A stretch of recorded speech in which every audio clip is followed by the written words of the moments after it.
প্রিয় শিক্ষার্থী বন্ধুরা, আজকে আমরা আলোচনা করব পদার্থ, পরমাণুর গঠন, পদার্থের ভৌত ও রাসায়নিক ধর্মসমূহ।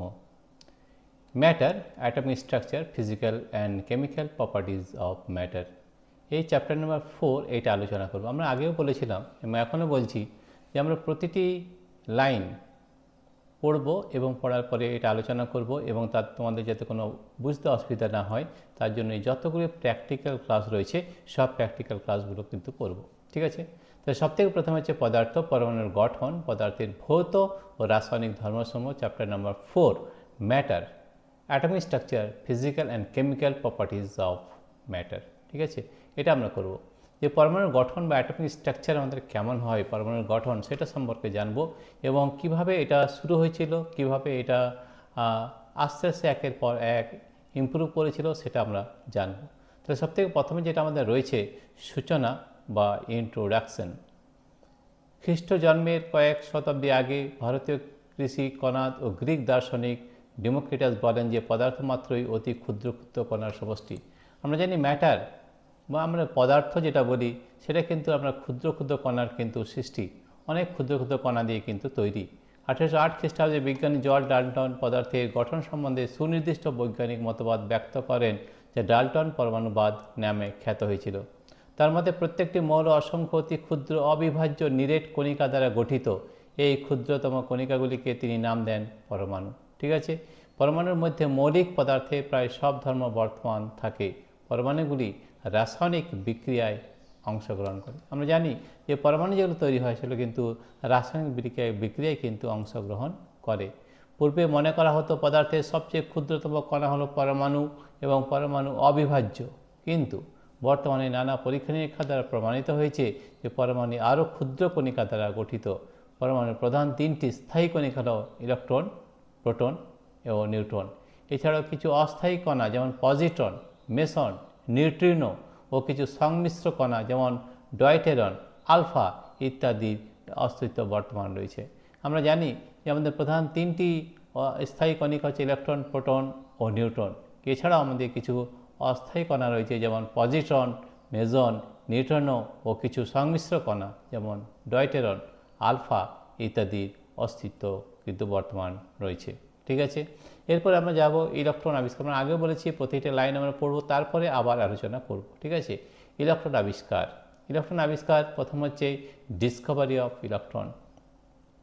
1878 এই যে ডিসকভারি ইলেকট্রন, তাহলে ইলেকট্রন কীভাবে প্রথমে আমাদের ডিসকভার করা হয়েছিল বা তৈরি হয়েছিল সেটা আমরা আগে জানব।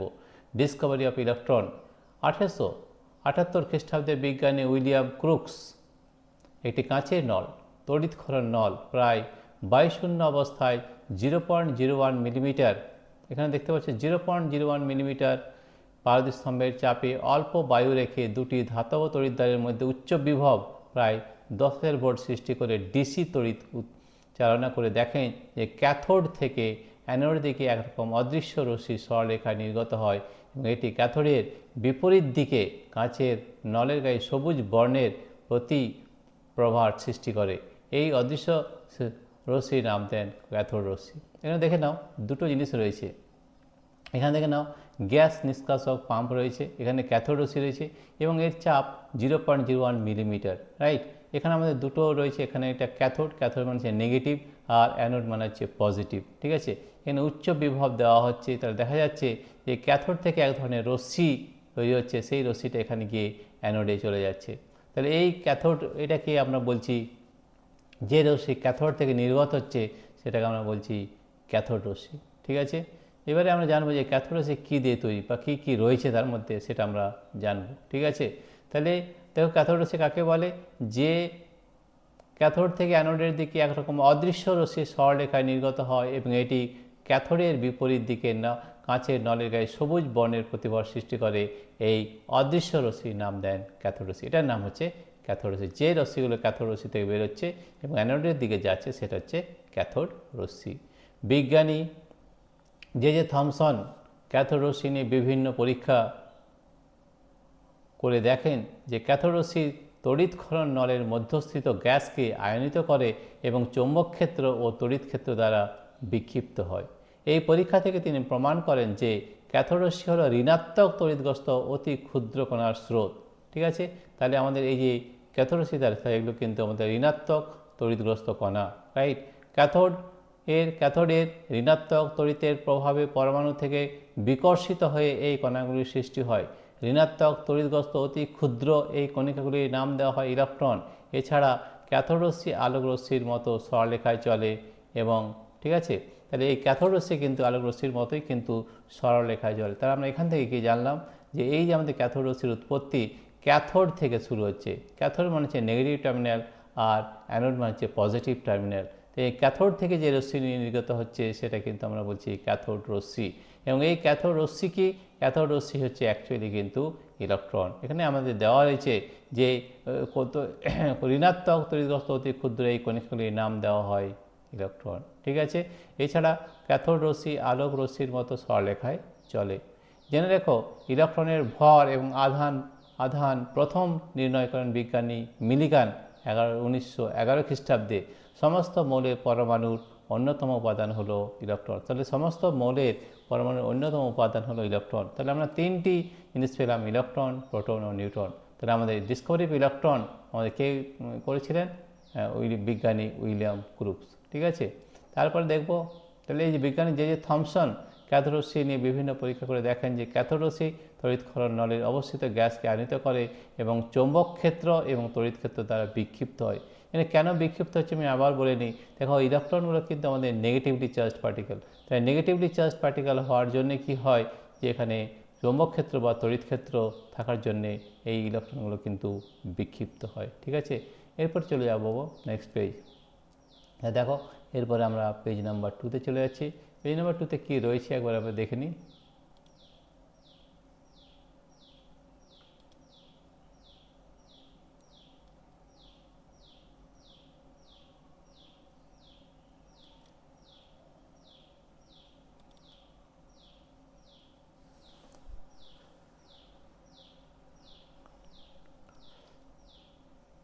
এই যে দেখো, তাহলে আমরা এখানে চলে এলাম। ঠিক আছে, তাহলে আগের সময় কি ছিল যে এখানে ক্যাথোড রশ্মি আলোক রশ্মির মতো সরলরেখায় চলে এবং এটির গতির অভিমুখ ক্যাথোড পাথ থেকে 90 ডিগ্রি কোণ, 90 ডিগ্রি কোণ অর্থাৎ ক্যাথোড পাথ থেকে লম্বভাবে বিন্যস্ত হয়। ক্যাথোড রশ্মি জিঙ্ক সালফাইডের উপর পড়লে প্রতিপ্রভার সৃষ্টি করে এবং এটি ফটোগ্রাফিক প্যাটার্নের সঙ্গে বিক্রিয়া করে। দেখো এভাবে আমরা জানলাম যে ইলেকট্রন আমাদের আবিষ্কার করেছিলেন যে থমসন নাম দেন এবং এরপরে যেটা আমরা পড়বো সেটা হচ্ছে প্রোটন। তাহলে আমরা প্রথমে কি জানলাম যে ইলেকট্রন যে রয়েছে আমাদের যে ইলেকট্রন, সেই ইলেকট্রন কিন্তু আমাদের ক্যাথোড রশ্মি থেকে তৈরি হয়েছে এবং ক্যাথোড রশ্মি হচ্ছে ইলেকট্রন কণার স্রোত। ক্যাথোড মানে হচ্ছে নেগেটিভ টার্মিনাল আর অ্যানোড মানে হচ্ছে পজিটিভ টার্মিনাল। সেখানে কিন্তু খুব কম চাপ থাকার জন্যে আমাদের ক্যাথোড থেকে বিশেষ ধরনের অদৃশ্য রশ্মি তৈরি হচ্ছে, যে রশ্মিটার নাম দেওয়া হয় ক্যাথোড রশ্মি। এবং এই ক্যাথোড কিছুই না, ক্যাথোড হচ্ছে অদৃশ্য আমাদের ইলেকট্রনের স্রোত কিন্তু হচ্ছে আমাদের ক্যাথোড রশ্মি। তাহলে ক্যাথোড রশ্মি থেকে আমরা ইলেকট্রন আবিষ্কার করেছিলাম। ঠিক আছে, এরপর হচ্ছে প্রোটন আবিষ্কার। Discovery of proton. আগেই প্রমাণ করা হয়েছে যে পরমাণুতে ঋণাত্মক আধানগ্রস্ত ইলেকট্রন থাকে। আমরা আগেও বলেছি যে আমাদের পরমাণুতে ঋণাত্মক যে আধানগ্রস্ত বা নেগেটিভলি চার্জড পার্টিকেল সেটা কিন্তু ইলেকট্রন। কিন্তু পরমাণু নিস্তড়িত হয়, পরমাণু কিন্তু আমাদের হয় নিস্তড়িত। কাজে বিজ্ঞানীদের ধারণা জন্মালো যে নিশ্চয়ই পরমাণুর মধ্যে ধনাত্মক তড়িৎগ্রস্ত কোনো কণা আছে। 1886 খ্রিস্টাব্দে গোল্ডস্টেইন এর পরীক্ষা থেকে জানা যায় পরমাণুতে ধনাত্মক আধানযুক্ত কণা বর্তমান। বিজ্ঞানী রাদারফোর্ড এই কণাগুলির নাম দেন প্রোটন। ঠিক আছে, তাহলে বিজ্ঞানী রাদারফোর্ড এই কণাগুলির নাম দেন প্রোটন। তাহলে আমাদের দুই ধরনের কণা পাওয়া গেল, এক হচ্ছে ইলেকট্রন যেটা হচ্ছে নেগেটিভলি চার্জ পার্টিকেল, আর একটা হচ্ছে প্রোটন যেটা হচ্ছে পজিটিভলি চার্জ পার্টিকেল। জেনে রাখো একটি হাইড্রোজেন পরমাণু থেকে একটি ইলেকট্রন নির্গত হয়ে যে আয়ন H+ গঠন করে সেটি কিন্তু প্রোটন। H+ আয়নকেই আমরা প্রোটন বলে জানি। ঠিক আছে, এরপর হচ্ছে থমসনের পরমাণুর মডেল। তাহলে আবার বিভিন্ন মডেল বিভিন্ন সময় এসেছিল, তার মধ্যে সবথেকে একটা জনপ্রিয় যেটা মডেল সেটা হচ্ছে থমসনের পরমাণু মডেল, থমসনস মডেল অফ অ্যাটম। তাহলে এই থমসনস মডেল অফ অ্যাটমে আমরা কি জেনেছি সেটা একটু জেনে নিই। নিউট্রন কণা আবিষ্কারের আগেই ইলেকট্রন ও প্রোটন পরমাণুর মধ্যে কিভাবে বিন্যস্ত থাকে সে বিষয়ে বিজ্ঞানী জে থমসন একটি প্রস্তাব দেন। থমসনের প্রস্তাবিত পারমাণবিক মডেলটি হলো পরমাণু একটি ধনাত্মক আধানযুক্ত সুষম গোলা। এই গোলকের মধ্যে ইলেকট্রনগুলি সুষমভাবে বণ্টিত থাকে এবং গোলকের মোট আধান শূন্য হয়। ঠিক আছে, তাহলে কি বলেছিলেন তিনি? থমসনের প্রস্তাবিত পারমাণবিক মডেলটি হলো পরমাণু একটি ধনাত্মক আধানযুক্ত সুষম গোলক। এটা একটা ধনাত্মক আধানযুক্ত সুষম গোলক, রাইট। এই গোলকের মধ্যে ইলেকট্রনগুলি সুষমভাবে বণ্টিত থাকে এবং গোলকের মোট আধান শূন্য হয়। থমসন প্রদত্ত পরমাণু এই মডেলটি প্লাম পুডিং মডেল বলে। প্লাম পুডিং মডেল বলেন, কিন্তু এর মধ্যে কিন্তু সীমাবদ্ধতা রয়েছিল। সীমাবদ্ধতা কী কী রয়েছে? পরবর্তীকালে বিজ্ঞানী রাদারফোর্ড আলফা কণা বিচ্ছুরণ পরীক্ষার সাহায্যে দেখান যে পরমাণুর মধ্যে ধনাত্মক আধানগুলি একটি ক্ষুদ্র অংশে সন্নিবিষ্ট থাকে এবং পরমাণুর প্রায় সমস্ত ভরই কেন্দ্রীভূত হয়। তাই থমসনের প্লাম পুডিং মডেলটি পরবর্তীকালে গ্রাহ্য করা হয় না। তাহলে এই যে থমসনের পরমাণু মডেল যে দেওয়া হয়েছিল সেটা কিন্তু ঠিক নয়, এবং সেই জন্যে আমরা আরও দেখব যে রাদারফোর্ডের আলফা কণা বিক্ষেপণ পরীক্ষা। এই রাদারফোর্ড আলফা কণা বিক্ষেপণ পরীক্ষা কিন্তু ইম্পর্ট্যান্ট রয়েছে, এইটি আমাদের খুব ভালো করে জানতে হবে। ঠিক আছে, রাদারফোর্ড এটা কিন্তু এখান থেকে প্রশ্ন কিন্তু পরীক্ষার সময় পড়ার সুযোগ রয়েছে, সম্ভাবনা রয়েছে। তাহলে 41.3-তে আমাদের কী রয়েছে সেটাকে দেখে নাও। রাদারফোর্ডের আলফা কণা বিক্ষেপণ পরীক্ষা বা রাদারফোর্ডস আলফা পার্টিকেল স্ক্যাটারিং। এই আলফা পার্টিকেল স্ক্যাটারিংয়ের মধ্যে রাদারফোর্ড কী কী বলেছিলেন সেটা কিন্তু আমাদের আগে জানতে হবে। রাদারফোর্ডের আলফা কণা বিক্ষেপণ পরীক্ষা থেকে পরমাণুর গঠন সম্বন্ধে ধারণা পাওয়া যায়। রাদারফোর্ডের আলফা কণা বিক্ষেপণ পরীক্ষা সম্বন্ধে বিস্তারিত তথ্য জানার আগে তেজস্ক্রিয়তা সম্বন্ধে কিছু ধারণা লাভ করা দরকার। তাহলে তেজস্ক্রিয়তার আবিষ্কার বা ডিসকভারি অফ রেডিও অ্যাক্টিভিটি। তো ডিসকভারি রেডিও অ্যাক্টিভিটি, তেজস্ক্রিয়তার আবিষ্কার আমরা সম্পর্কে কিছুটা জানব। বিজ্ঞানী হেনরি বেকারেল ইউরেনিয়াম ঘটিত একটি লবণকে পটাশিয়াম ইউরেনিল সালফেট একটি মোটা কালো কাগজে মুড়ে একটি ফটোগ্রাফিক প্লেটের উপর রেখে দেন। কয়েকদিন পরে তিনি দেখেন যে ফটোগ্রাফিক প্লেটে ওই লবণের একটি ছবি উঠেছে। তিনি ভাবতে থাকেন এটি কিভাবে সম্ভব হলো। পরে তিনি একটি সিদ্ধান্তে আসেন যে ওই লবণ থেকে একটি অদৃশ্য রশ্মি স্বতঃস্ফূর্তভাবে সবসময় নির্গত হয়, যা ফটোগ্রাফিক প্লেটকে আক্রান্ত করে। ঠিক আছে, এই রশ্মির নাম দেওয়া হয় তেজস্ক্রিয় রশ্মি বা রেডিও অ্যাক্টিভ রে। ইউরেনিয়াম, রেডিয়াম, থোরিয়াম প্রভৃতি উচ্চ আণবিক ভর বিশিষ্ট মৌলগুলি থেকে এই তেজস্ক্রিয় রশ্মি নির্গত হয়। এই মৌলগুলিকে বলে তেজস্ক্রিয় মৌল, রেডিও অ্যাক্টিভ এলিমেন্ট। মৌলগুলি তেজস্ক্রিয় রশ্মি নির্গমনের ধর্মকে বলে তেজস্ক্রিয়তা, একে বলা হয় রেডিও অ্যাক্টিভিটি। তেজস্ক্রিয় রশ্মি 3 প্রকারের হয়, যেমন আলফা রশ্মি, বিটা রশ্মি এবং গামা রশ্মি। আমরা আলফা পার্টিকেল বলে থাকি, আলফা পার্টিকেল, বিটা পার্টিকেল এবং গামা রশ্মি। আলফা রশ্মি হলো ধনাত্মক আধানযুক্ত হিলিয়াম কণার স্রোত। আমরা জানি আলফা কণা হচ্ছে ধনাত্মক হিলিয়াম কণার স্রোত এবং প্রতিটি আলফা কণার ভর হচ্ছে 4 একক এবং চার্জ হচ্ছে +2 একক। ঠিক আছে, বিটা কণা, এই যেমন বিটা কণা রয়েছে, বিটা কণা হলো উচ্চ শক্তি সম্পন্ন ঋণাত্মক আধানবিষ্ট ইলেকট্রন কণার স্রোত। ঠিক আছে, বিটা কণাটা হচ্ছে আমাদের ইলেকট্রন কণার স্রোত, রাইট। আর যে আমরা প্রথমে পেয়েছি যে আলফা রশ্মি, বিটা রশ্মি, গামা রশ্মি। আলফা রশ্মি হলো ধনাত্মক আধানযুক্ত হিলিয়াম কণার স্রোত। ঠিক আছে, প্রতিটি আলফা কণার ভর হচ্ছে 4 একক এবং চার্জ হচ্ছে +2 একক।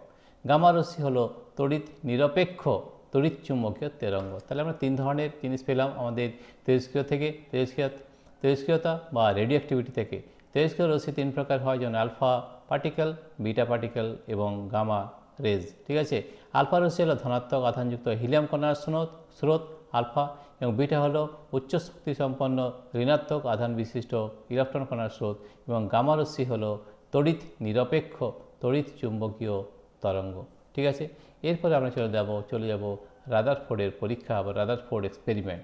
রাদারফোর্ড এক্সপেরিমেন্টে আমাদের কী বলা হয়েছে সেটাকে দেখে নাও। তাদের রাদারফোর্ড এক্সপেরিমেন্ট, বিজ্ঞানী রাদারফোর্ড 0.0004 মিলিমিটার খুব পাতলা বেধ বিশিষ্ট সোনার পাতের উপর তেজস্ক্রিয় আইসোটোপ BI 83-214 থেকে নির্গত উচ্চ গতিসম্পন্ন আলফা রশ্মি চালনা করেন। ঠিক আছে, আলফা রশ্মি চালনা করে তিনি কি পেলেন সেটা আমরা আগে দেখব। ঠিক আছে, তাহলে এরপরে আমরা দেখে নিই যে ডিসকভারি অফ ইলেকট্রন রাদারফোর্ডের পরীক্ষায় আমাদের কি পেয়েছিলেন সেটা একবার আমরা দেখে নেব। ঠিক আছে, তাহলে আমরা দেখছি এর পরের এসে কী আছে। তাহলে হচ্ছে ঠিক আছে, পর্যবেক্ষণ রয়েছে। ঠিক আছে, এখান থেকে আমরা দেখতে পারবো, দেখে নাও ভৌতবিজ্ঞান ও পরিবেশ পরিচয়ের মধ্যে আমাদের কী কী রয়েছে। তাহলে সবথেকে প্রথমে দেখে নাও আমাদের কী রয়েছে, যে বিজ্ঞানী রাদারফোর্ড 0.004 মিলিমিটার পাতলা বেদ বিশিষ্ট সোনার পাতের উপর তেজস্ক্রিয় আইসোটোপ বিআই 83-214 থেকে নির্গত উচ্চ গতিসম্পন্ন আলফা রশ্মি চালনা করেন। পাতটির পেছনে একটি জিঙ্ক সালফাইডের প্রলেপ দেওয়া পর্দা রাখা হয়। ঠিক আছে, এই আলফা রশ্মি এই পর্দার উপর উজ্জ্বল আলোকবিন্দু সৃষ্টি করে। পরীক্ষাটি একটি আবদ্ধ বায়ুশূন্য পাত্রে ঘটানো হয়। ঠিক আছে, এখান থেকে আমাদের রাদারফোর্ড কয়েকটি বিশেষ জিনিস অবজারভেশন করেছিলেন বা পর্যবেক্ষণ করেছিলেন। সেই পর্যবেক্ষণগুলো কি কি সেটা কিন্তু আমরা এখানে জানব। পর্যবেক্ষণ প্রথম হচ্ছে, রাদারফোর্ড লক্ষ্য করেন বেশিরভাগ আলফা কণা প্রায় 99% সোনার পাত ভেদ করে সোজা বেরিয়ে পর্দার উপরে পড়ে, কিন্তু পাতের গায়ে কোনো ছিদ্র হয় না। তাহলে দেখো এখান থেকে দেখা যাচ্ছে যে বেশিরভাগ ছিদ্র কণা অর্থাৎ 99% কিন্তু আলফা কণা এই বিন্দু থেকে আমাদের সব বিন্দুগুলো পেরিয়ে যাচ্ছে। অর্থাৎ রাদারফোর্ড লক্ষ্য করেন যে বেশিরভাগ আলফা কণা প্রায় 99% সোনার পাত ভেদ করে সোজা বেরিয়ে পর্দার উপরে পড়ে, কিন্তু পাতের গায়ে কোনো ছিদ্র হয় না। 2 নম্বর অবজারভেশন বা 2 নম্বর পর্যবেক্ষণ ছিল, কিছু আলফা কণা সামান্য কোনো বিক্ষিপ্ত হয়ে ডান দিকে বা বাম দিকে বেঁকে যায়। কিছু কিছু কণা কিন্তু আমাদের ডান দিকে বা বাম দিকে বেঁকে যায়।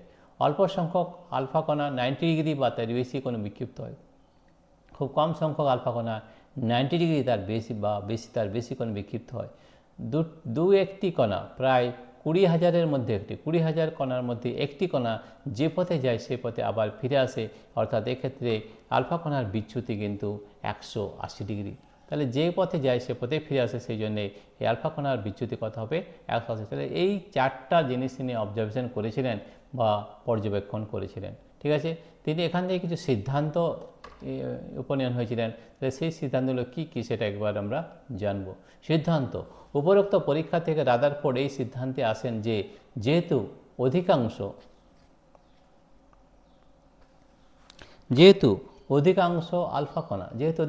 আলফা কণা কোনো দিকে বিক্ষিপ্ত না হয়ে সোজা পথে বেরিয়ে আসে, অতএব পরমাণু নিরেট নয়, পরমাণুর বেশিরভাগ স্থানই ফাঁকা।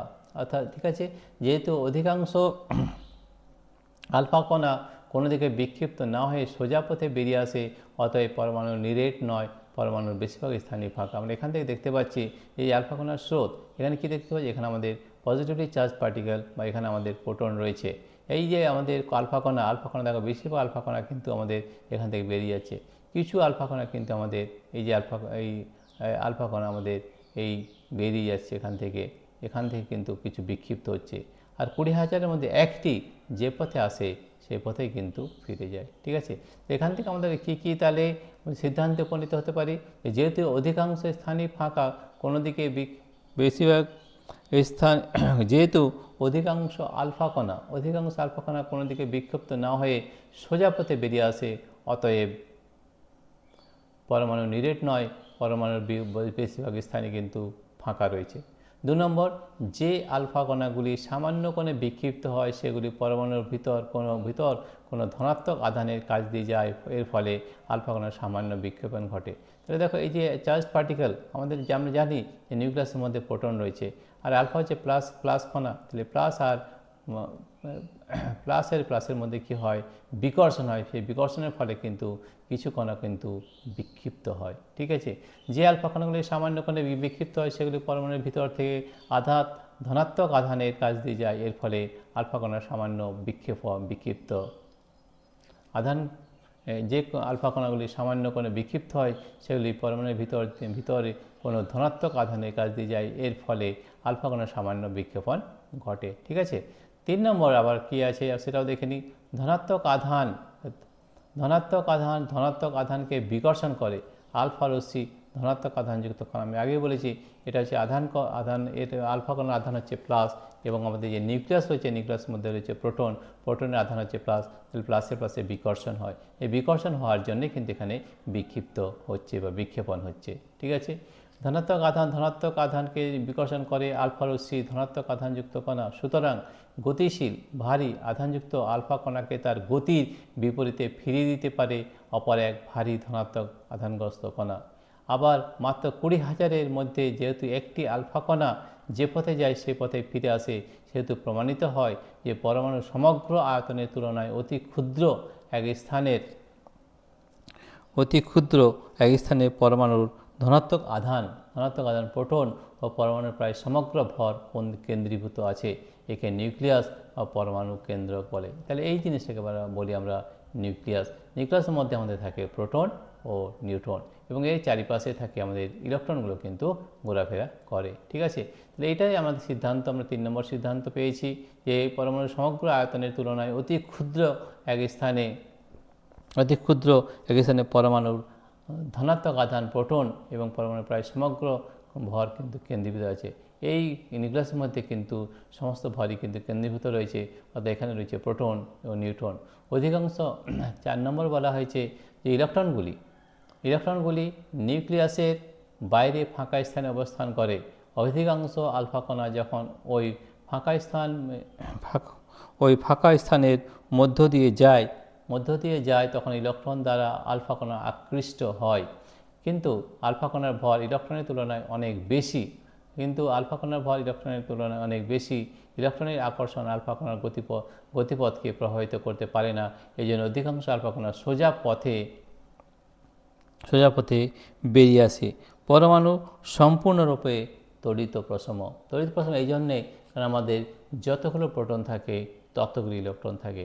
তাহলে প্রোটন হচ্ছে পজিটিভলি চার্জ পার্টিকেল এবং ইলেকট্রন হচ্ছে নেগেটিভলি চার্জ পার্টিকেল। তাহলে দেখো যতগুলো প্রোটন ততগুলো যদি ইলেকট্রন থাকে তাহলে কিন্তু পরমাণু নিস্তড়িত হবে বা কোনো তড়িৎ থাকবে না, নিস্তড়িত। ঠিক আছে, তাহলে পরমাণু মডেল হচ্ছে নিউট্রাল মানে হচ্ছে পজিটিভ চার্জও নয় এবং নেগেটিভ চার্জও নয়, কারণ যতগুলো প্রোটন থাকে ততগুলো কিন্তু ইলেকট্রন থাকে। তাহলে এই সিদ্ধান্তগুলো কিন্তু তোমাদের মনে রাখতে হবে যে রাদারফোর্ড কী পর্যবেক্ষণ করেছিলেন এবং কী সিদ্ধান্ত দিয়েছিলেন। এই সিদ্ধান্তগুলোর উপরে নির্ভর করে আমাদের রাদারফোর্ড পরমাণু মডেল দিয়েছিলেন। Rutherford model of an atom. তাহলে এই Rutherford model of an atom সম্পর্কে এবারে আমরা জানব এবং আমাদের এই চ্যাপ্টারের পর প্রতিটি প্রশ্ন, প্রতিটি চ্যাপ্টারের প্রতিটি লাইন আমরা পড়ব এবং শেষে আমার কী রয়েছে সেটাও কিন্তু আমরা জানব। ঠিক আছে, তাহলে রাদারফোর্ড মডেল অফ অ্যাটম আমাদের কী দেওয়া হয়েছে। রাদারফোর্ডের পরমাণু মডেল অনুযায়ী প্রতিটি মৌলের পরমাণুতে প্রধানত 2টি অংশ থাকে, পরমাণু কেন্দ্রক বা নিউক্লিয়াস এবং নিউক্লিয়াসের বাইরে ইলেকট্রন মহল। তাহলে আমাদের দুটো পার্ট, একটা হচ্ছে নিউক্লিয়াস আর নিউক্লিয়াসের বাইরে হচ্ছে ইলেকট্রন মহল। পরমাণু কেন্দ্রক বা নিউক্লিয়াস, তাহলে নিউক্লিয়াসের মধ্যে আমাদের কী থাকে। পরমাণুর কেন্দ্রে যে ক্ষুদ্রতম অংশে পরমাণুর সমস্ত ধনাত্মক আধান ও ভর অবস্থান করে সেই অংশটিকে পরমাণুর নিউক্লিয়াস বলে। পরমাণুর নিউক্লিয়াসে ধনাত্মক আধানগ্রস্ত কণা প্রোটন থাকে। পরমাণুর নিউক্লিয়াসে থাকে আমাদের ধনাত্মক আধানগ্রস্ত কণা, দ্যাট ইজ প্রোটন। নিউক্লিয়াসের ব্যাস 10⁻13 সেন্টিমিটার, পরমাণুর ব্যাসের 10⁻8 সেন্টিমিটার, প্রায় 1 লক্ষ ভাগের 1 ভাগ মাত্র। তাহলে দেখো নিউক্লিয়াসের ব্যাস কিন্তু আমাদের যে পরমাণুর ব্যাস তার চেয়ে কিন্তু অনেক কম, রাইট। তাহলে কত ভাগ রয়েছে, যে প্রায় 1 লক্ষ ভাগের 1 ভাগ মাত্র, অর্থাৎ এই নিউক্লিয়াসটা কিন্তু খুবই ছোট। এখান থেকে আমরা কিন্তু বুঝতে পারছি। ঠিক আছে, এরপরে দেখে নিই কী রয়েছে। এরপরে রয়েছে আমাদের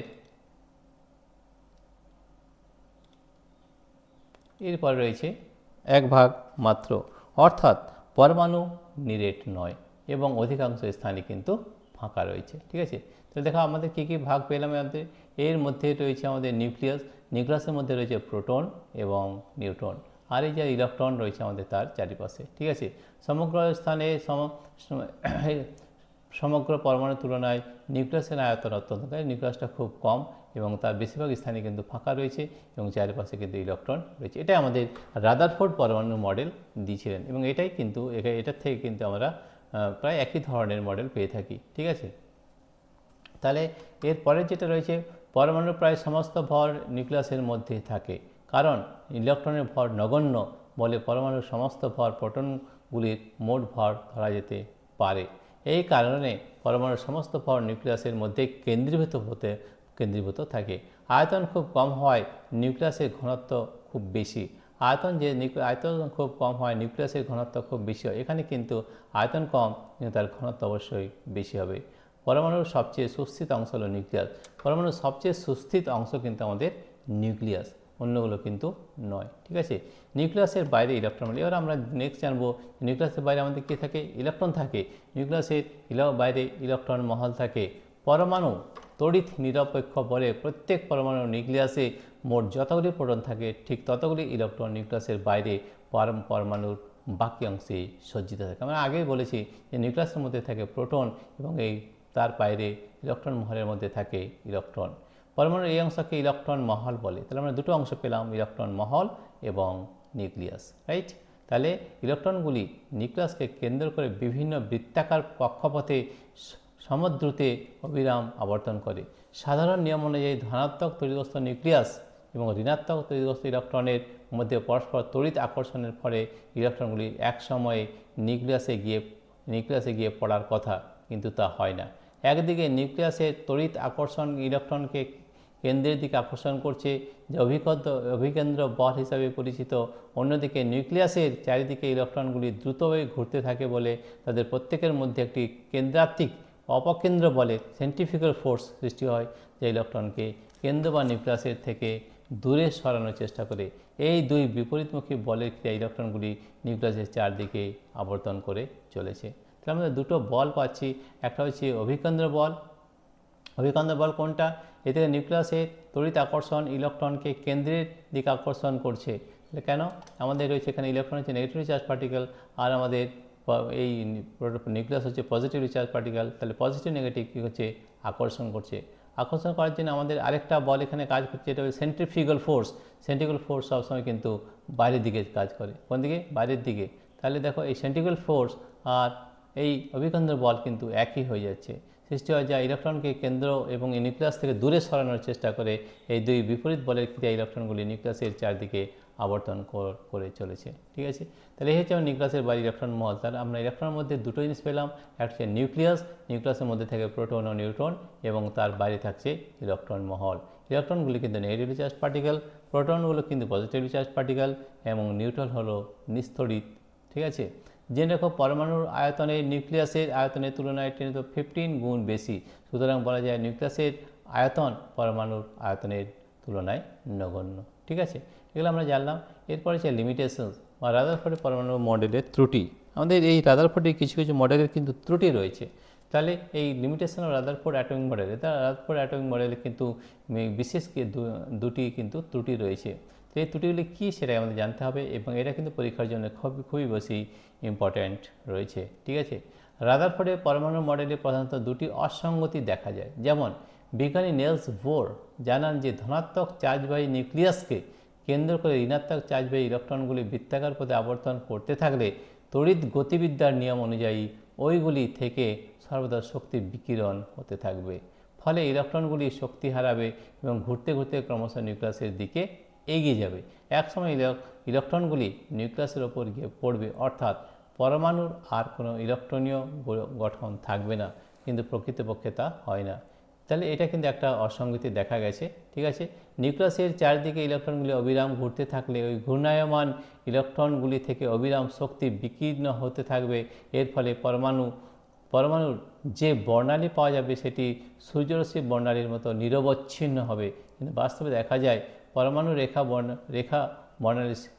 বর্ণালী সৃষ্টি করে, কিন্তু বাস্তবে দেখা যায় পরমাণু রেখা বর্ণালী সৃষ্টি করে। রাদারফোর্ডের পরমাণু মডেল এই ঘটনা ব্যাখ্যা করতে পারে না। তাহলে এই দুটো জিনিস কিন্তু আমাদের লিমিটেশনস রয়েছে, রাদারফোর্ডের পরমাণু মডেলের ত্রুটি রয়েছে। প্রথম হচ্ছে যে বিজ্ঞানী নেলস বোর জানান যে ধনাত্মক চার্জবাহী নিউক্লিয়াসকে কেন্দ্র করে ঋণাত্মক চার্জবাহী ইলেকট্রনগুলি বৃত্তাকার পথে আবর্তন করতে থাকলে তড়িৎ গতিবিদ্যার নিয়ম অনুযায়ী ওইগুলি থেকে সর্বদা শক্তি বিকিরণ হতে থাকবে। ফলে ইলেকট্রনগুলি শক্তি হারাবে এবং ঘুরতে ঘুরতে ক্রমশ নিউক্লিয়াসের দিকে এগিয়ে যাবে। একসময় ইলেকট্রনগুলি নিউক্লিয়াসের ওপর গিয়ে পড়বে, অর্থাৎ পরমাণুর আর কোনো ইলেকট্রনীয় গঠন থাকবে না, কিন্তু প্রকৃতপক্ষে তা কিন্তু হয় না। তাহলে এটা হচ্ছে আমাদের একটা লিমিটেশন বা মডেলের ত্রুটি। নিউক্লিয়াসের চারদিকে ইলেকট্রনগুলি অবিরাম ঘুরতে থাকলে ওই ঘূর্ণায়মান ইলেকট্রনগুলি থেকে অবিরাম শক্তি বিকীর্ণ হতে থাকবে। এর ফলে পরমাণুর যে বর্ণালী পাওয়া যাবে সেটি সূর্যরশ্মির বর্ণালীর মতো নিরবচ্ছিন্ন হবে। কিন্তু বাস্তবে দেখা যায় পারমাণবিক রেখা বর্ণালীর সৃষ্টি করে। রাদারফোর্ডের পরমাণু মডেল এই ঘটনার ব্যাখ্যা করতে পারে না। তাহলে এই পরমাণুর আমাদের যে রাদারফোর্ড পরমাণু মডেল দিয়েছিলেন তার মধ্যে দুটি ত্রুটি কিন্তু দেখা গেছে, এই দুটি ত্রুটি কিন্তু তিনি ব্যাখ্যা করতে পারেন না। এরপরে আমাদের হচ্ছে নিউটন আবিষ্কার বা ডিসকভারি অফ নিউটন। নিউটন কীভাবে আবিষ্কার হলো সে সম্পর্কে আমরা জানবো। তাহলে নিউটন সম্পর্কে আমাদের কি কি জানার আছে সেটা একটু আমরা জেনে নিই। নিউটন আবিষ্কার, ডিসকভারি অফ নিউটন। পারমাণবিক ভরের স্কেল অনুযায়ী একটি প্রোটনের ভর 1 একক এবং ইলেকট্রনের ভর নগণ্য ধরা হয়। এখন পরমাণুর ইলেকট্রন এবং প্রোটন দ্বারা গঠিত হলে পরমাণুর ভর পরমাণুতে উপস্থিত মোট প্রোটনের ভরের সমান, কিন্তু দেখা যায় হাইড্রোজেন পরমাণু ছাড়া অন্য কোনো মৌলের পরমাণুর ভর ওই পরমাণুতে উপস্থিত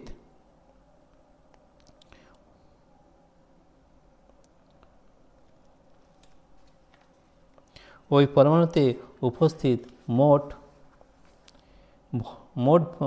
প্রোটনের ভরের সমান কিন্তু হয় না। ঠিক আছে, তাহলে আমাদের এই ডিসকভারি নিউটন কীভাবে আবিষ্কার হয়? ডিসকভারি নিউটন পারমাণবিক ভর স্কেল অনুযায়ী একটি প্রোটনের ভর 1 একক এবং ইলেকট্রনের ভর নগণ্য ধরা হয়।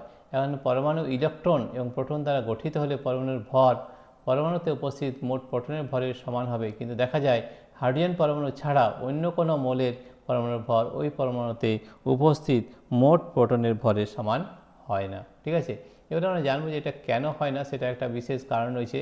সেটার জন্য আছে আমাদের এইটা, এখানে আমাদের একটু দেখে নিই, আমাদের রয়েছে 150। ঠিক আছে, প্রোটনের ভরের সমান হয় না। যেমন হিলিয়াম পরমাণুতে 2টি প্রোটন আছে, সুতরাং হিলিয়াম পরমাণুর ভর 2 একক হওয়া উচিত, কিন্তু প্রকৃতপক্ষে হিলিয়াম পরমাণুর ভর হচ্ছে 4 একক। এর থেকে বোঝা যায় যে হিলিয়াম পরমাণুতে প্রোটন ছাড়াও অন্য কোনো ভারী নিস্তড়িত কণা উপস্থিত আছে, এটা ওখান থেকে দেখা যায়। এই পার্থক্য ব্যাখ্যা করার জন্য 1920 খ্রিস্টাব্দে রাদারফোর্ড পরমাণুর মধ্যে নিস্তড়িত ও 1 একক ভরযুক্ত কণার কল্পনা করেন। ঠিক আছে, তাহলে 1932 খ্রিস্টাব্দে বিজ্ঞানী স্যাডউইক লক্ষ্য করেন যে বেরিলিয়াম ধাতুর উপর তেজস্ক্রিয় পদার্থ পোলোনিয়াম থেকে নির্গত আলফা রশ্মি নিক্ষেপ করলে পরমাণু থেকে এক প্রকার নতুন রশ্মি নির্গত হয়। পরীক্ষা করে দেখা গেল এ রশ্মি কতকগুলি কণার সমষ্টি। তড়িৎ ক্ষেত্র বা চুম্বক ক্ষেত্রের দ্বারা ওই রশ্মি প্রভাবিত হয় না, সুতরাং বোঝা গেল যে এই কণাগুলি নিস্তড়িত। স্যাডউইক এই কণার নাম দেন নিউটন। তাহলে দেখো আমরা তিন ধরনের কণা আমরা পেয়েছিলাম। একটা পেলাম প্রোটন, যা হচ্ছে পজিটিভলি চার্জ পার্টিকেল বা ধনাত্মক আধানযুক্ত। একটা হচ্ছে ইলেকট্রন, নেগেটিভলি চার্জ পার্টিকেল বা আমাদের ঋণাত্মক কণা। এবং একটা পেলাম নিউট্রন, যা কিন্তু নিউট্রাল বা নিস্তড়িত, এর কোনো আধান কিন্তু নেই। ঠিক আছে, বিজ্ঞানী মজলে 1913 খ্রিস্টাব্দে এক্স রশ্মির বর্ণালী পরীক্ষার মাধ্যমে পরমাণুতে উপস্থিত প্রোটন সংখ্যা নির্ণয়ের পদ্ধতি আবিষ্কার করেন। নিউটনের ভেদন ক্ষমতা ইলেকট্রন ও প্রোটনের তুলনায় কিন্তু বেশি হয়। আমরা জানবো ইলেকট্রন, প্রোটন, নিউটনের প্রকৃতি এবং বৈশিষ্ট্যের মধ্যে কি পার্থক্য রয়েছে সেটা কিন্তু খুব ভালো করে আমরা জেনে নিই। ঠিক আছে, তাহলে এই পার্থক্য রয়েছে, সেই পার্থক্যগুলো কিন্তু আমরা এখানে জানবো কী কী পার্থক্য রয়েছে। তাহলে দেখো ইলেকট্রন, প্রোটনের, নিউটনের প্রকৃতি এবং বৈশিষ্ট্য। তাহলে কণার নাম ও চিহ্ন, প্রোটন H11 হয়, নিউট্রন N01 হয়, ইলেকট্রন E-1 0। এগুলো আমাদের কিন্তু কণার নাম ও চিহ্ন। ভর, তাহলে দেখো প্রোটনের ভর কত হয় সেটা কিন্তু আমাদের জানতে হবে। একটি হাইড্রোজেন পরমাণুর ভরের প্রায় সমান 1.672 × 10⁻27 কেজি বা 1.00727 AMU। AMU মানে হচ্ছে অ্যাটমিক মাস ইউনিট। তড়িৎ আধানের প্রকৃতি এবং পরিমাণ। তাহলে প্রোটনের আধান হচ্ছে ধনাত্মক বা পজিটিভ, প্লাস 1.6 × 10⁻19 কুলম হয় প্রোটনের আধান। ঠিক আছে, আর রয়েছে ব্যাসার্ধ, কণাগুলিকে গোলক কল্পনা করে 1.2 × 10⁻15 মিটার হয়। অবস্থান স্থল পরমাণুর কেন্দ্রে অর্থাৎ নিউক্লিয়াসে থাকে প্রোটন। ঠিক আছে, নিউট্রন N01 একটি হাইড্রোজেন পরমাণুর ভরের প্রায় সমান হয় 1.675 × 10⁻27 KG 1.0086 AMU atomic mass unit. আধানহীন বা নিস্তড়িত শূন্য, আমাদের ব্যাসার্ধ কণাগুলিকে গোলক কল্পনা করে 1.2 × 10⁻15 মিটার। অবস্থানকাল হচ্ছে পরমাণুর কেন্দ্রে অর্থাৎ নিউক্লিয়াসে থাকে আমাদের নিউট্রন। ঠিক আছে, এরপরে রয়েছে সেটা হচ্ছে ইলেকট্রন E-1 0। একটি হাইড্রোজেন পরমাণুর ভরের 1/1837 অংশ 9.11 × 10⁻31 কেজি বা 0.000548 AMU অ্যাটমিক মাস ইউনিট। ইলেকট্রনের আধান যা হয় নেগেটিভ বা ঋণাত্মক -1.6 × 10⁻19 কুলম। ঠিক আছে, ব্যাসার্ধ হতে প্রায় হবে 2.5 × 10⁻15 মিটার। ঠিক আছে, কোথায় থাকে? পরমাণু নিউক্লিয়াসের বা কেন্দ্রের বাইরে নির্দিষ্ট শক্তি বিশিষ্ট বৃত্তাকার বা উপবৃত্তাকার কক্ষপথে থাকে আমাদের ইলেকট্রন। ঠিক আছে, বৃত্তাকার বা উপবৃত্তাকার কক্ষপথে থাকে। পরমাণুর মূল কণাগুলির ভর হ্রাসের সঠিক ক্রম, মূল ভর আমরা এখানে দেখলাম ভরের হ্রাসের সঠিক ক্রম হচ্ছে নিউটন, তারপর প্রোটন, তারপরে হবে ইলেকট্রন। ঠিক আছে, এরপরে আমাদের আরেকটা জিনিস আছে, সেটা একটু সম্পর্কে আমরা একটু জেনে নিই, তাহলে কিন্তু আমরা সবগুলো কিন্তু কমপ্লিট করতে পারবো। তাহলে দেখো, এরপরে রয়েছে আমাদের 4.1.8। ঠিক আছে, পরমাণুর গঠন সম্বন্ধীয় বোর রাদারফোর্ড মডেল বা Bohr Rutherford model of an atom. তাহলে এরপরে যেটা আমাদের মডেল এসেছিল সেটা হচ্ছে Bohr Rutherford model of an atom. তাহলে বোর রাদারফোর্ড মডেলকে কী বলা হয়েছিল সেটা আমরা একটু জানবো। 1932 খ্রিস্টাব্দে নিউটন আবিষ্কার হওয়ার পর রাদারফোর্ড ও বোরের পরমাণু মডেলের উপর ভিত্তি করে পরমাণুর যে চিত্র পাওয়া যায় তার নিম্নরূপ। পরমাণুর দুটি অংশ আছে, নিউক্লিয়াস বা কেন্দ্র এবং নিউক্লিয়াস বহির্ভূত ইলেকট্রন। নিউক্লিয়াস এবং ইলেকট্রন মহল। ঠিক আছে, নিউক্লিয়াস বা কেন্দ্র প্রত্যেক পরমাণুর কেন্দ্রে পরমাণুর আয়তনের তুলনায় অতি ক্ষুদ্র আয়তন বিশেষ একটি অংশ আছে, একে পরমাণুর নিউক্লিয়াস বা কেন্দ্রক বলে। পরমাণুর নিউক্লিয়াসটি ধনাত্মক তড়িৎগ্রস্ত কণিকা প্রোটন এবং তড়িৎ কণিকা নিউট্রন দ্বারা গঠিত। তার নিউক্লিয়াসের মধ্যে আমাদের কী কী রয়েছে? প্রোটন এবং নিউট্রন রয়েছে। পরমাণুর নিউক্লিয়াসে অবস্থিত প্রোটন ও নিউট্রনকে একত্রে নিউক্লিয়ন বলে। অর্থাৎ নিউক্লিয়াসের মধ্যে যে কণা থাকে, যে কণাগুলি থাকে, সেই কণাগুলিকে বলা হয় নিউক্লিয়ন। অর্থাৎ প্রোটন এবং নিউট্রনকে বলা হয় নিউক্লিয়ন। পরমাণুর নিউক্লিয়াসে অবস্থিত প্রোটন ও নিউট্রনের মোট ভর পরমাণুর ভর, তাই তো? তাহলে এরপরে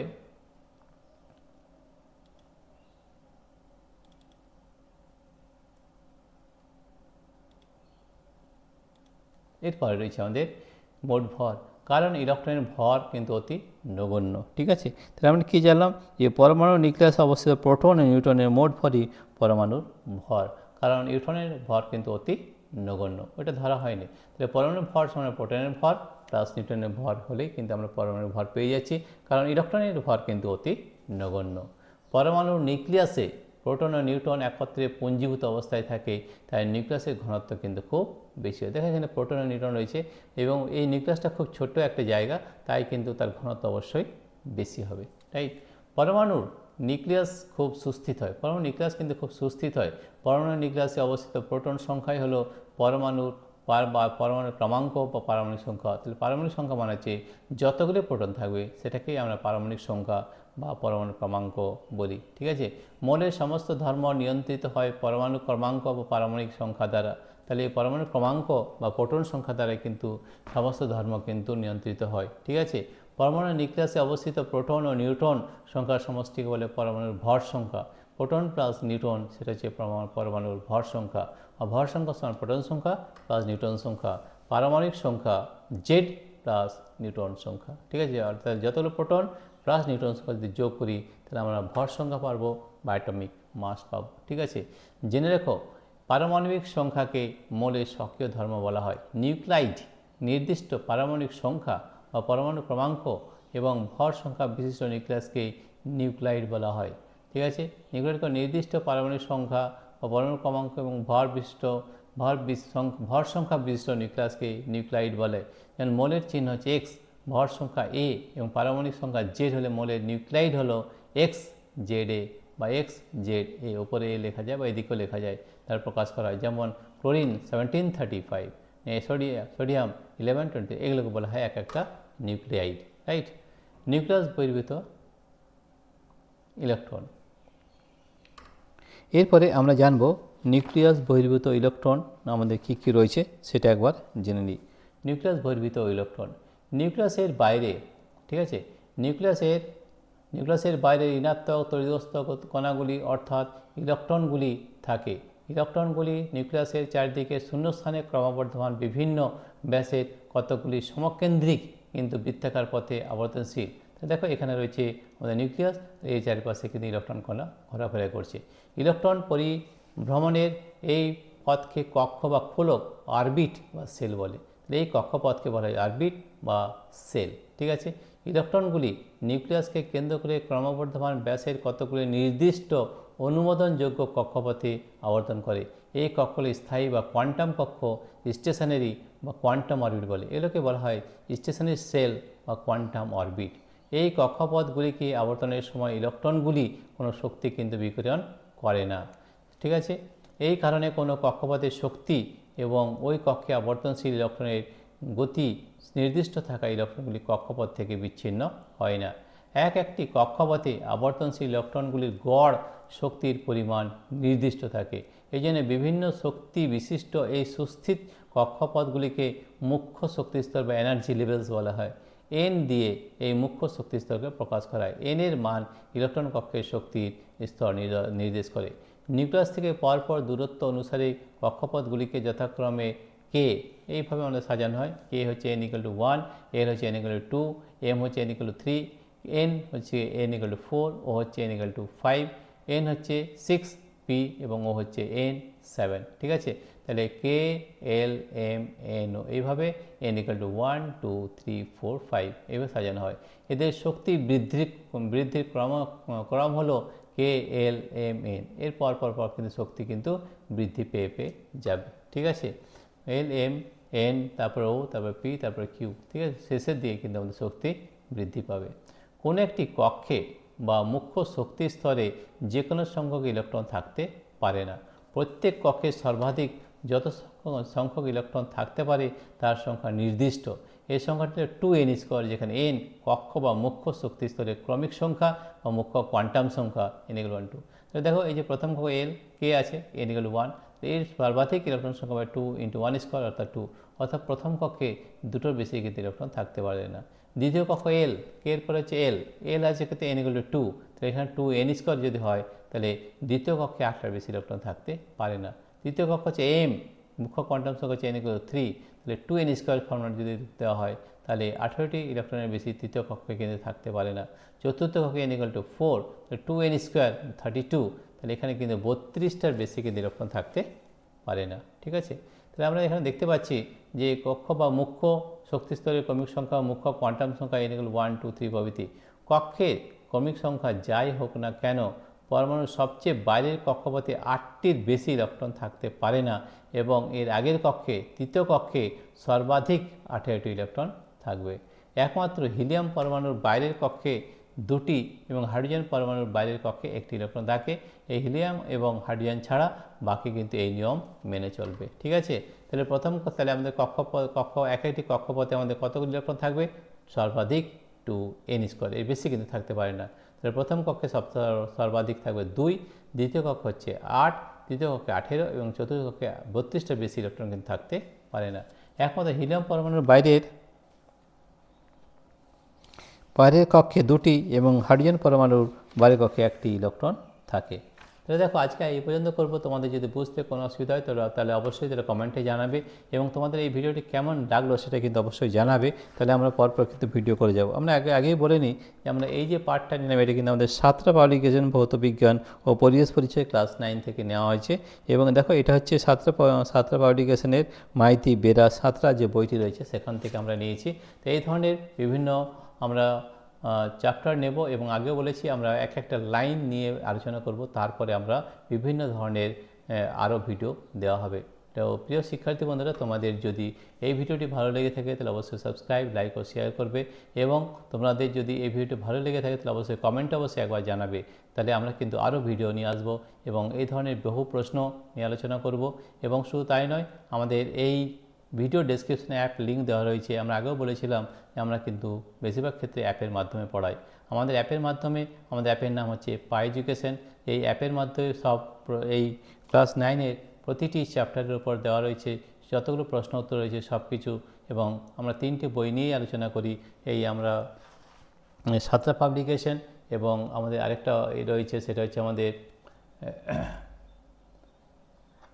প্রান্তিক সাঁতরা এই বই বা আমরা অন্যান্য বই নিয়ে কিন্তু প্রশ্ন উত্তর কিন্তু আলোচনা করব এবং বিভিন্ন এই প্রশ্ন উত্তর কিন্তু আমাদের অ্যাপের মাধ্যমে কিন্তু পাবে। শুধু তাই নয়, আমরা এর কিন্তু প্র্যাকটিক্যাল পরীক্ষা করে থাকি। তোমরা দেখবে আমাদের অ্যাপের মধ্যে রয়েছে এই ভিডিও ডেসক্রিপশনে অ্যাপের লিঙ্ক দেওয়া রয়েছে, সেই লিঙ্কে ট্যাপ করলে আমাদের অ্যাপটি কিন্তু ডাউনলোড হয়ে যাবে।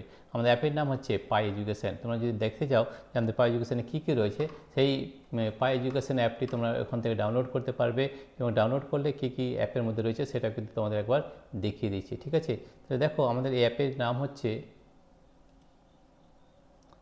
পাই এডুকেশন। এই অ্যাপের মধ্যে কী কী রয়েছে সেটা একবার আমাদের এখানে দেখিয়ে দিচ্ছি যে আমাদের অ্যাপের মধ্যে কী কী রয়েছে। এই অ্যাপের মধ্যে আমাদের বিভিন্ন ক্লাস 9-এর যে রয়েছে সেগুলো প্র্যাকটিক্যাল ক্লাস রয়েছে এবং থিওরিটিক্যাল ক্লাস রয়েছে, সেখান থেকে তোমরা কিন্তু সব দেখতে পারবে। ঠিক আছে, তো দেখো আমাদের এই অ্যাপটির নাম হচ্ছে পাই এডুকেশন। এই পাই এডুকেশন অ্যাপটির মধ্যে আমাদের কী কী রয়েছে সেটা একবার দেখিয়ে দিচ্ছি। এটা হচ্ছে আমাদের অ্যাপ। এই অ্যাপের মধ্যে বিভিন্ন ধরনের কোর্স রয়েছে। এই কোর্সগুলো তোমরা যে কোনোভাবেই এখান থেকে কিন্তু ডাউনলোড করতে পারবে এবং সেখান থেকে জানতে পারবে। তো দেখো এই যে আমাদের ফিচার্স কোর্স রয়েছে, এই কোর্সটা দেখে নাও। এই কোর্সটা রয়েছে আমাদের, এটা ক্লাস 9-এর কোর্স এবং প্রতিটি কোর্সের মধ্যেই আমাদের থিওরি ক্লাস এবং প্র্যাকটিক্যাল ক্লাস রয়েছে। তাহলে দেখো এটা হচ্ছে আমাদের কোর্স এবং এখানে দেখো এখানে আমাদের প্রতিটা কন্টেন্ট কতগুলো রয়েছে, 110টা কন্টেন্ট রয়েছে। মেজারমেন্ট প্রথম চ্যাপ্টার আমাদের 41টা ভিডিও রয়েছে, তার মধ্যে প্র্যাকটিক্যাল ক্লাস এবং থিওরি ক্লাস কিন্তু আলোচনা করা হয়েছে। প্রতিটি প্রশ্ন কিন্তু আমরা নিয়েছি এবং প্রতিটি চ্যাপ্টারের ওপর কিন্তু আমাদের কোশ্চেন করা রয়েছে, পরিমাপ ও একক প্রথম চ্যাপ্টার। তারপর দ্বিতীয় চ্যাপ্টার যেটা রয়েছে সেটা হচ্ছে আমাদের বল ও গতি, এখানে 57 ভিডিও রয়েছে। তারপরে চ্যাপ্টার নাম্বার 3তে আমাদের রয়েছে চ্যাপ্টার নাম্বার পদার্থ গঠন ও ধর্ম। ঠিক আছে, এগুলো কিন্তু আমাদের ইংরেজিতে লেখা রয়েছে যদিও। ঠিক আছে, চ্যাপ্টার 4 এবং চ্যাপ্টার 5-এ যেটা রয়েছে চ্যাপ্টার 5, এগুলো সব কিন্তু আমাদের করে দেওয়া রয়েছে এবং কিছু জিনিস বাকি যেমন হিট থেকে নেওয়া হয়নি, আজকে আমরা ম্যাটার করলাম। তাহলে এই ধরনের একটা ভিডিও কিন্তু তোমরা দেখতে পারবে এবং প্রতিটি ভিডিওর মধ্যেই কিন্তু আমাদের প্র্যাকটিক্যাল ক্লাস রয়েছে, রাইট। তাহলে এই প্র্যাকটিক্যাল ক্লাস, তাহলে এই ধরনের যদি তোমরা একটা ভিডিও তোমাদের দেখিয়ে দিতে পারি যে এই যে মেজারমেন্টের মধ্যে দেখো এই ধরনের ভিডিও কিন্তু রয়েছে এবং শুধু তাই নয়, আর প্র্যাকটিক্যাল ক্লাসও কিন্তু করে দেওয়া আছে। আমরা দু একটা প্র্যাকটিক্যাল ক্লাস দেখিয়ে দিচ্ছি যে প্র্যাকটিক্যাল ক্লাস কীভাবে করা হয় সেটাও দেখিয়ে দিচ্ছি। আমাদের কিন্তু এখানে প্র্যাকটিক্যাল ক্লাস এবং থিওরিটিক্যাল ক্লাস দুটোই কিন্তু করা হয়। তোমরা যদি এই চ্যাপ্টার নিতে দেখো এখানে সাইফনের প্র্যাকটিক্যাল ক্লাস করে দেওয়া রয়েছে। এই ভিডিওটি তোমাদের একটু দেখিয়ে দিচ্ছি সামান্য, তাহলে তোমরা ভালোভাবে বুঝতে পারবে।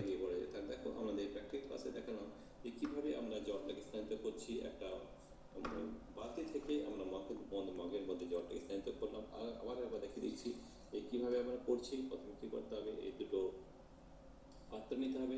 পাত্র নেওয়ার পর আমরা এই যে পাইপ নিলাম, পাইপের মধ্যে জল পূর্ণ করতে হবে এবং জল পূর্ণ করার পরে আমরা ছোট বাহুটা এই বড় পাত্রের মধ্যে রাখবো এবং বড় বাহুটা মগের মধ্যে রাখবো। তবে কিন্তু আমরা খুব সুন্দরভাবে আমরা এটাকে সাইক্লোটিয়ার সাহায্যে জলটাকে এই বড় জায়গা থেকে মগের মধ্যে নিতে পারবো। দেখো আমরা কিভাবে এটা নিচ্ছি সেটা আমরা আরেকবার প্র্যাকটিক্যাল ক্লাস করে দেখাচ্ছি।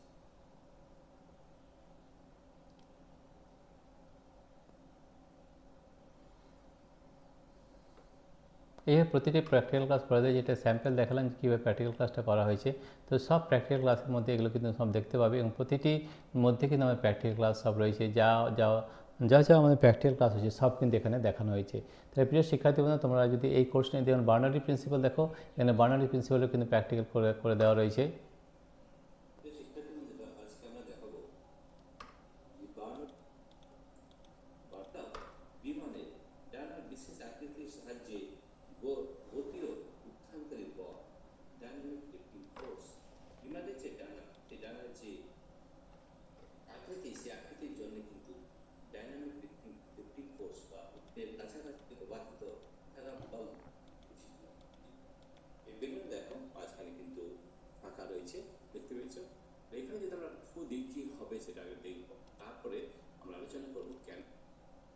ঠিক আছে, তাহলে এই ধরনের বিভিন্ন প্র্যাকটিক্যাল ক্লাসও কিন্তু তো করে দেওয়া রয়েছে। তাহলে তোমরা এই আমাদের অ্যাপটি ডাউনলোড করো এবং অ্যাপটি থেকে বিভিন্ন ধরনের প্র্যাকটিক্যাল ক্লাস এবং থিওরি ক্লাস পেয়ে যাবে, রাইট। প্রিয় শিক্ষার্থী বন্ধু, তোমাদের যদি এই ভিডিওটি ভালো লেগে থাকে অবশ্যই তোমরা আমাদের এই অ্যাপটি ডাউনলোড করো এবং অ্যাপের মধ্যে বিভিন্ন যে প্রশ্ন রয়েছে সেখান থেকে সব কিছু কিন্তু পেয়ে যাবে এবং প্র্যাকটিক্যাল ক্লাসও কিন্তু করে দেওয়া রয়েছে। প্রিয় শিক্ষার্থী বন্ধুরা, তোমাদের যদি এই ভিডিওটি ভালো লেগে থাকে তাহলে প্লিজ সাবস্ক্রাইব, লাইক ও শেয়ার করবে। Thank you everybody for watching this video.